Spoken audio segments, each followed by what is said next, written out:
Welcome back. This is a 2018 GTI. I have previously removed the old crappy beat up tint and we're going to be reapplying some new tint. For this video, I'm going to show you how to heat shrink on this window. It's not super difficult. It's not easy, but it's somewhere in between like a 2 out of 5, we'll say. There's a couple methods you're going to need to use here. You can either do this wet, which is just with soap and water. I don't like that as much on big windows. I find it dries out too fast. I'm going to use the traditional method of the dryer sheet, but instead of just using water, I use a spray wax because I find it keeps the resistance very low. So in this case, the dryer sheets I use are bounce free and clear. I hate the smell of these things, so I use free and clear because they don't stink. And I just buy Mother's spray wax because it's cheap from Canadian Tire and it does exactly what I need it to do. So you're going to spray your window. You don't need to absolutely cake this on, because you're going to be mushing it around. The whole point of this is because when you put the tint on here, tint has a lot of static. So it doesn't want to move unless the surface underneath it is slippery. So the dryer sheet alone is designed to get rid of any kind of static. That's basically what they're for, stops your clothes from clinging together, all that stuff. So from the aspect of window tint, it's going to do the same. The spray wax I use is just an extra layer to help me to get it from sticking so it glides around easy. I find it gives me the easiest shrinking, so I've just stuck with it. No reason to change what isn't broken. You do need to wait for it to dry. If you are in a rush, you can always come over this with a heat gun and you can just kind of watch it haze over. That's when you're going to want to wait until, because once it hazes, that means it's dry. All right, so now, because I'm not in a hurry, but I don't like to wait around for this stuff, the heat gun, you don't need to get really close. All you're trying to do here is just speed up the drying process. I don't know if it'll show on camera, but as you're doing this, you can see it kind of haze over into like that white, waxy haze. That's what you're going for. You don't want any shininess. If it's shiny, it's still wet. One important note, when you're using heat in your plastic trim, don't aim into the trim because you're going to burn it. Same thing with these plastic pieces here. Don't aim the heat gun. You're going to aim down so all the heat goes this way. Now you might be wondering, how are we going to shrink that, because there's only about 1/4 of an inch gap there. There's 2 ways you can do that when we get into it. Basically, one way is to just go back and forth so it doesn't get too hot in one spot. The other way is you can do this in 2 halves. You can pull it down, shrink the top, and then push it up, and then shrink everything else. I'm undecided which way I'm going to go yet, so once we get to that point, we'll get on her. So that looks to be mostly good. I think I'm a little dry in one spot, so I'm going to add a little bit more. It's also one thing about when you dry it out first, you can see if you have any low spots. Because if you have any low spots, it's just going to catch, and that can cause your film to crease. And once you crease window tint, it's now useless. Perfect. So now this is all nice and dry. So we got to do what's called the H pattern, which we're going to take just a paper towel, get it wet, going to make an H. On this edge, across, basically follow the lines. That way you follow the curve of the window. In this case, I'm going to leave more on the bottom just because I don't want a ton of heat going up to the top. Some people float the side edge. Doesn't really make a difference whichever way you want to do it, whatever way is easier for you. Now, I back roll it. So you're going to notice 2 things. I'm using a template for this, so it's plotter cut. So on one side, there's a cut, which is right here. This is the tint side. So you're going to want to put that face down so when you're using your squeegee, you're on the backing paper. The easiest way to tell is tint, if you touch it to itself, doesn't move. But if you fold it the other way and the backing paper touches itself, you can slide it back and forth. So if you're not sure which side's what, just do that. Just be careful you leave a lot of room, because you can crease tint, and when you crease it, it's no good. So now that I'm ready, I'm going to do the traditional tint. Basically, I'm going to H pattern, I'm going to lay this out, and then we're just going to shrink it. And I'm not going to worry too much about this because I know how to angle the heat gun. I'll kind of guide you through it. If you're unsure, the second way to do it is to bring it down here. So you got about an inch, 2 inches up there, and tack it, and then you can heat this top edge. And then when you're ready to shrink the bottom, you can put it where it's actually in position, and then you can go ahead and shrink the bottom. That way you don't have any risk of getting any heat damage here. All right, so I like shop towels on a roll.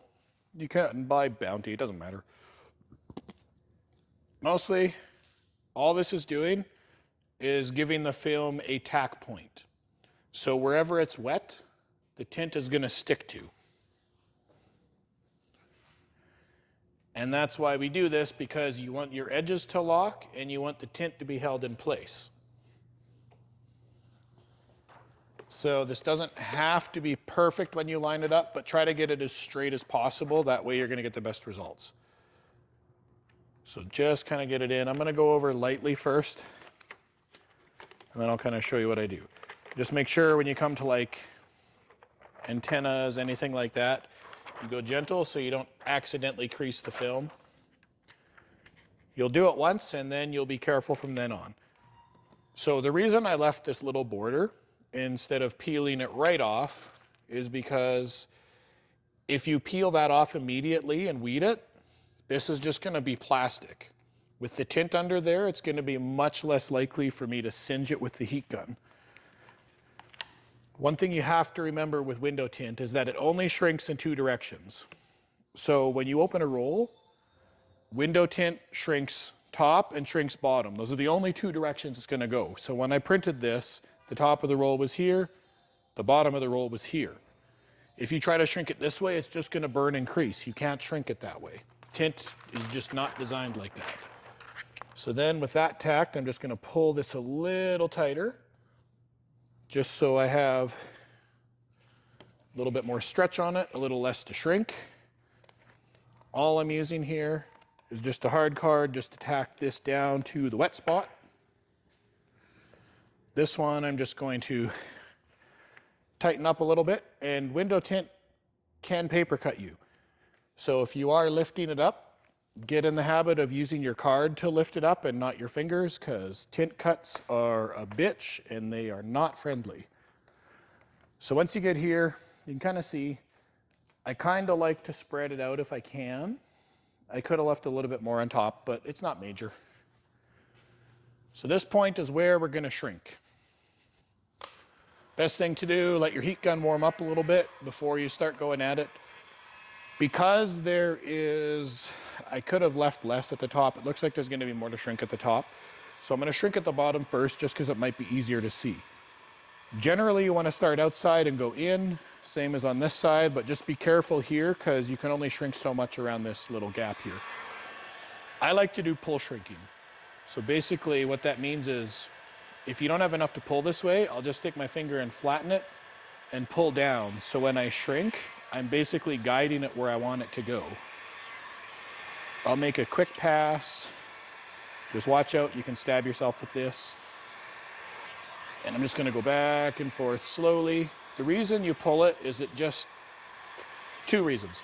It goes in the direction you want, and there's less likely of a chance for it to crease or bubble up. You don't want lines going this way because you can crease them. Ideally, you want them all going this way.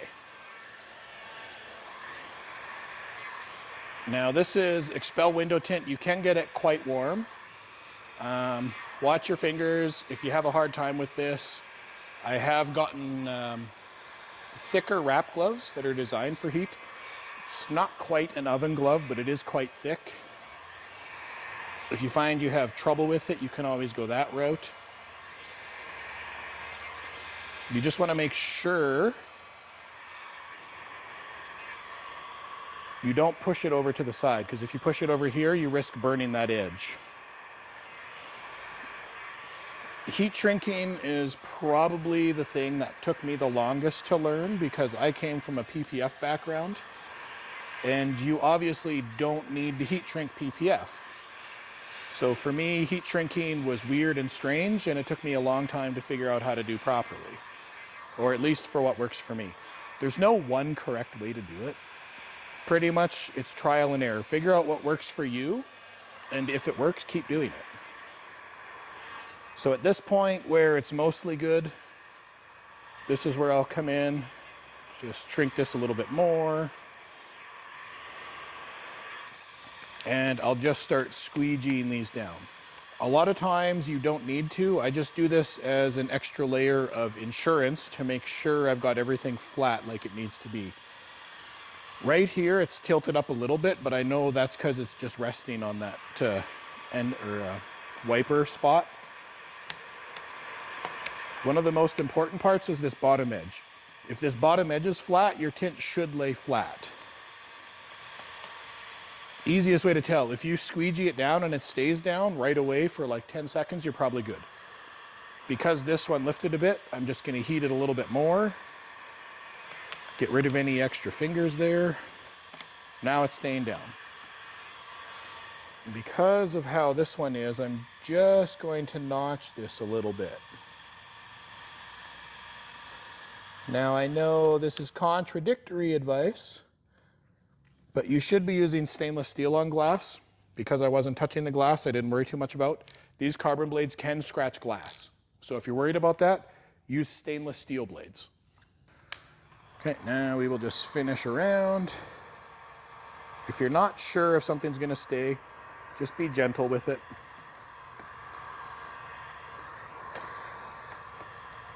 Basically, this is the way the tint is gonna fit on the window. So if it's curling this way just a bit here, you should be fine.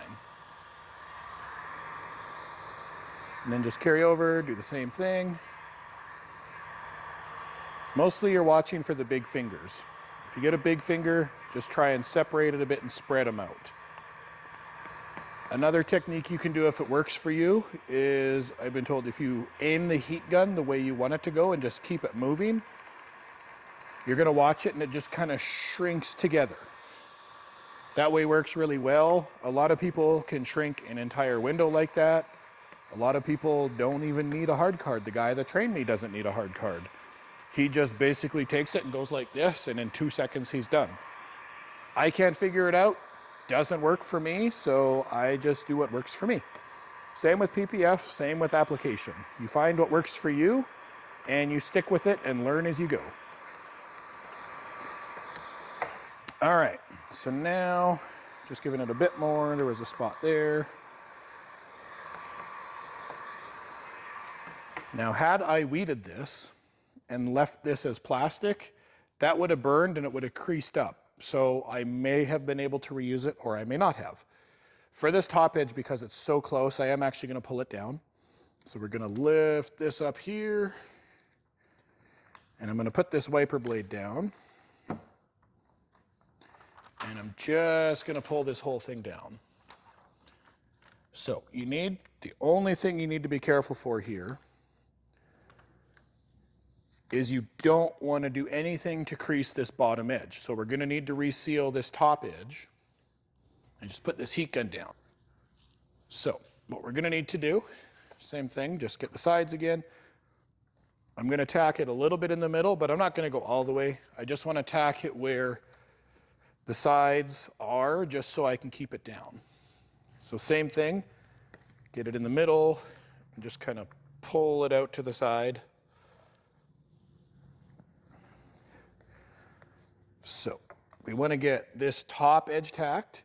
You don't have to worry about this because this isn't shrinking. This is already done, so this sticking up is fine. Just be conscientious to not rip it off or aim your heat gun at it by accident and you'll be fine.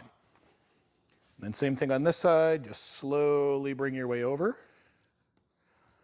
Tack this side. Just gonna squeegee that up there. Okay, so now this actually gave us less fingers anyway. So that worked out.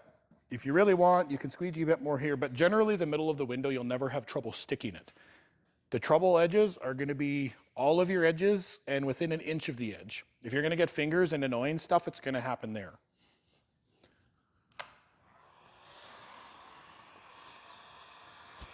All right, so now we get our heat gun again, and the biggest finger is right here. So I'm gonna kind of pull that up and separate it.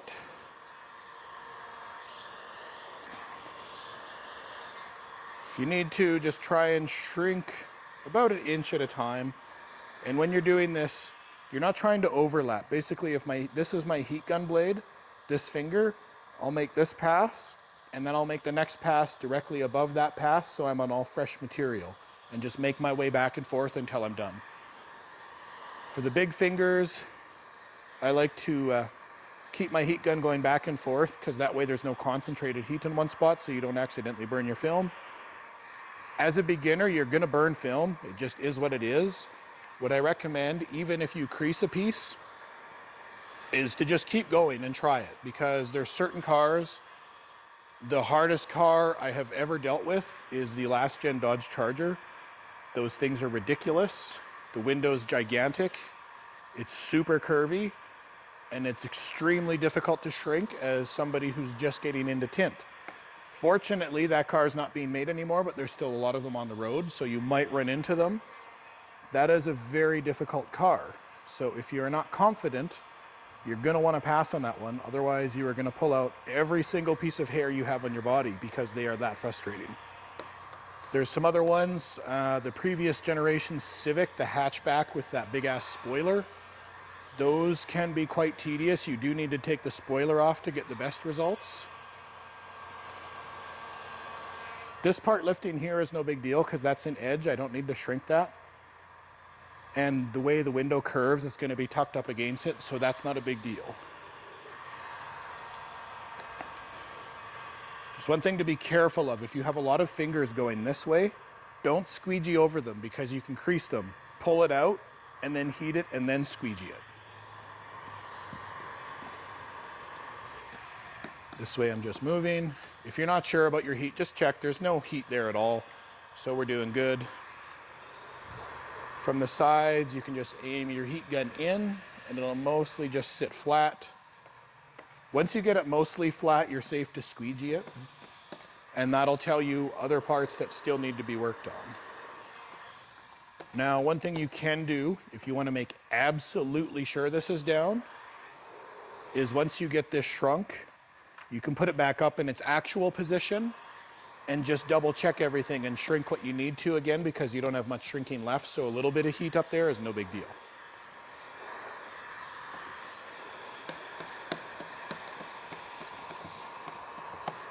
Mostly you just need these edges to be good.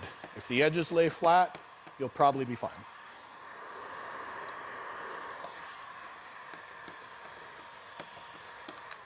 Okay, so I think we're good. So what I'm gonna do now is just lift it up. And I'm just gonna kind of sit it in position again.